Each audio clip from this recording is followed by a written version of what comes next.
Lakas.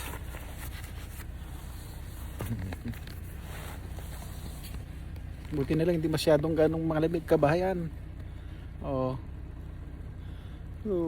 Lakas na naman ng buhos ng snow po dito po sa Winnipeg.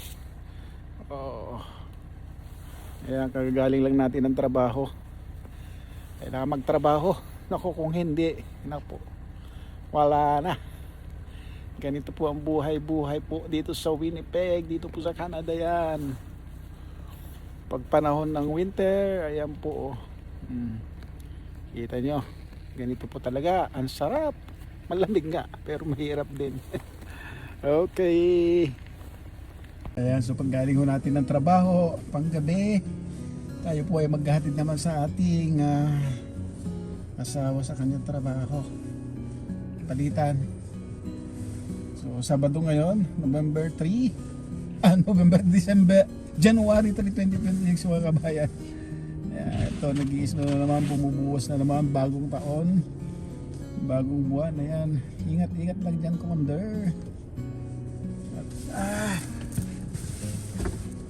Ayan, sumagatin na tayo. Last no? Pero buti na lang magaang. Magaang lang. Parang bulak lang yung Siya, maanong apakan. makapal na naman doon ano? Makapal. Bukas pala yung zipper ng bus. Kaya pala ano pa.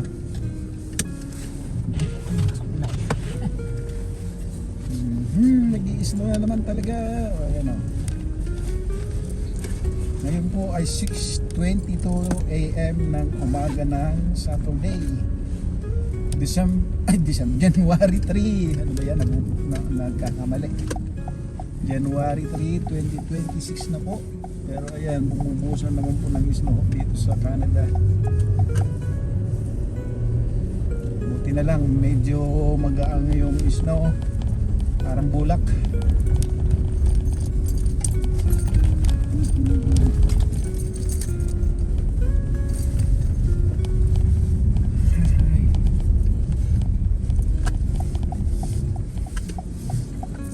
Tingnan namin.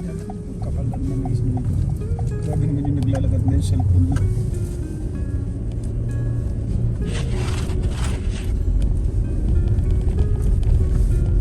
Kapal na. Pati yung mga puno parang namamuti.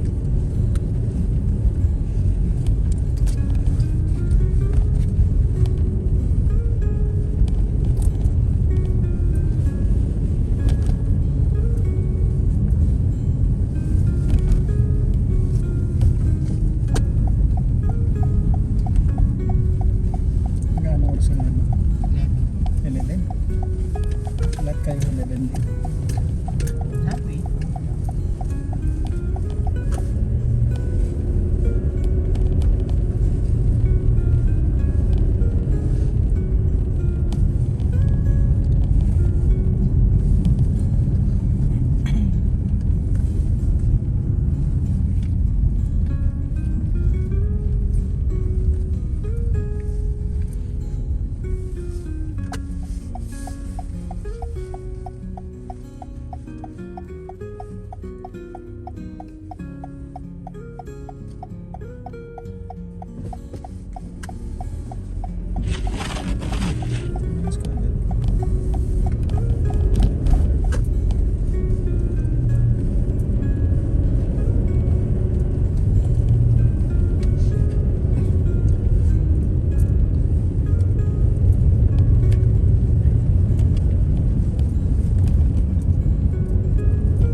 Liempo?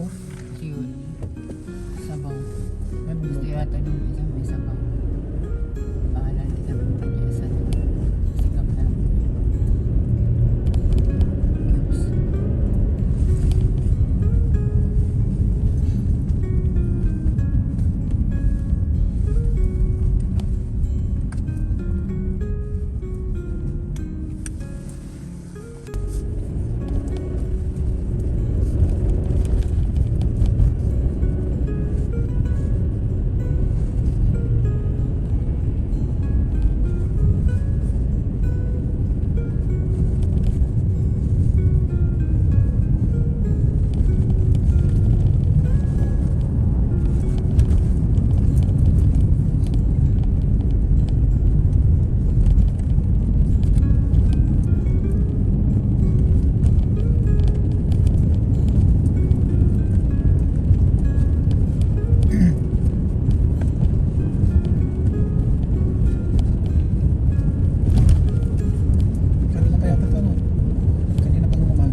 may mga star-staran. Parang kristal na ano. Parang may ilaw-ilaw sa pagkaluma.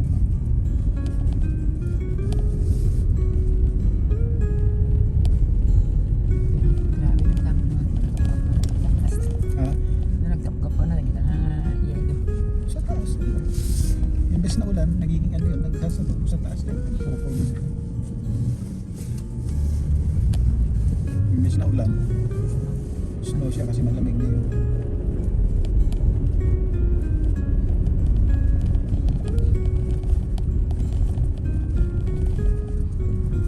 Sira ko. Negative ng kasong alaga siguro yan. Pagka ganyan, maraming pupunta niyan. Pumasok si Darlene. Lagi pumasok. Overtime.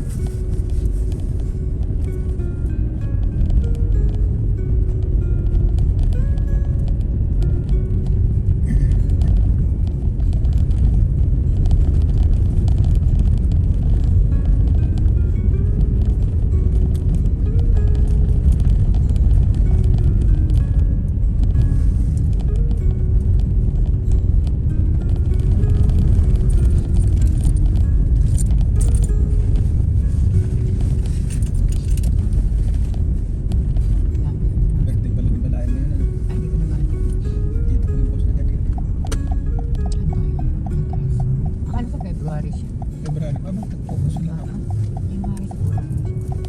Yung mga pala dito sa garahe mo. Siguro yung kahit. Kaya lang hindi mo nalis dito. Mga sa birthday. Sa Borgan. Bye pa. Bye. So ayun, nakapaghatid na tayo mga kabayan.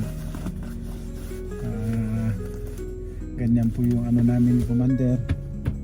Paggaling ko ng trabaho kasi panggabi po yung trabaho ko. Hinahatid ko naman siya sa umaga. Alas 7 yung pasok niya. So, hatid.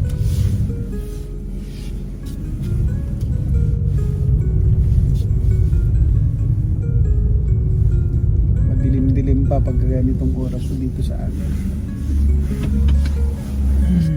So ako naman ang magpapahinga ngayon. Kanina naman nakapagpahinga na rin sila. So panggabi ang trabaho ko natin. Kaya ganyan lang talaga buhay dito. Sabi nga buhay dito sa Canada. Okay po. Babalik na ako sa amin. Bye for now. Yan lang po muna ngayon at unang taon na talagang bumubuhos na naman ang pahinga nung Pasko, New Year nagpahinga ang pagbubuhos ng snow pero ngayon ang buhos na naman. Okay mga kabayan, thank you so much po sa inyong suporta at panonood sa ating pong YouTube channel. Thank you so much.